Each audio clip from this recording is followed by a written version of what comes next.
Please subscribe to the Presley Pilates channel. Share it with your friends. Enjoy the video. Thank you.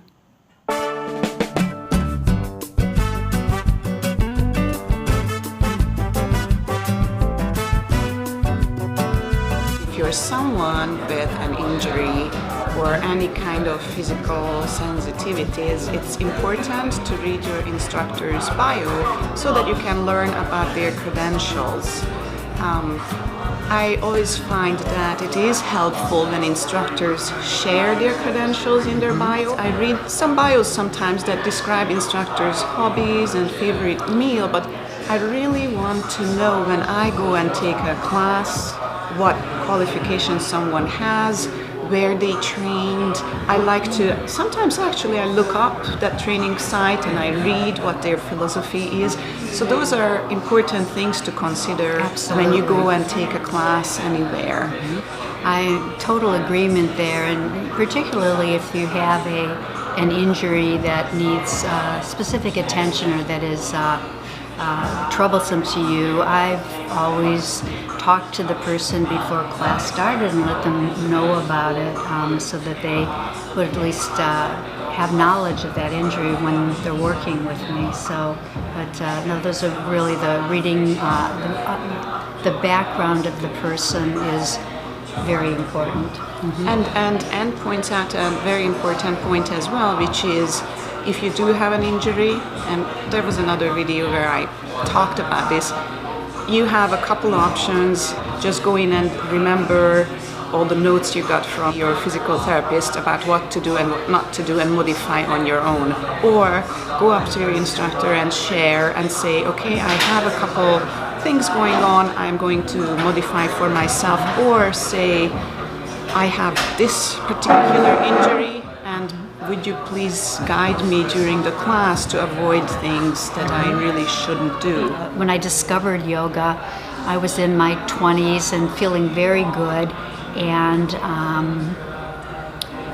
just didn't see that I could feel better, and yet I started doing this and it was like, oh my goodness, I just started feeling so much more energized and so much better in a fuller description of the word. It was so beyond exercise. So I was very fortunate because that was the tradition that I stepped into and trained under really the best people.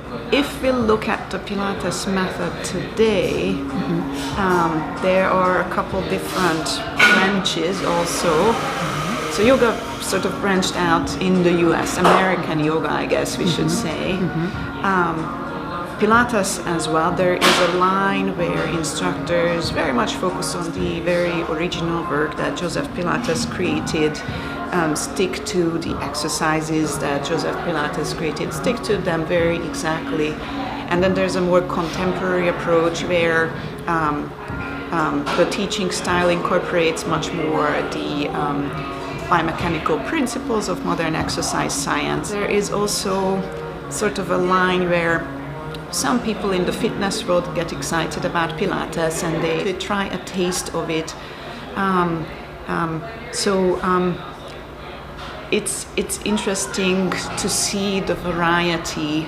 And again, back to that same point, interesting to see who you're working with when you take a class, because two Pilates classes will not be the same. You know, you go into a yoga class and you get this Iyengar experience with Anne, or you flow through hundreds of quick motions.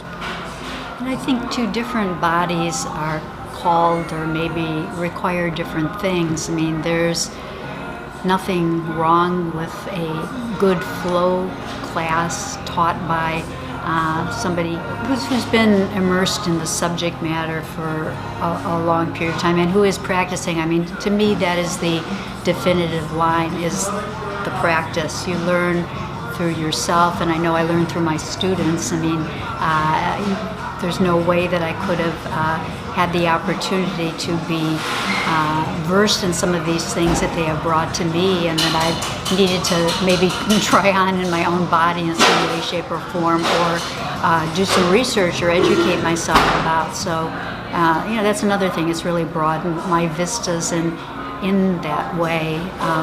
But yes, I think there are different types or different methods that different bodies and temperaments are more well suited to.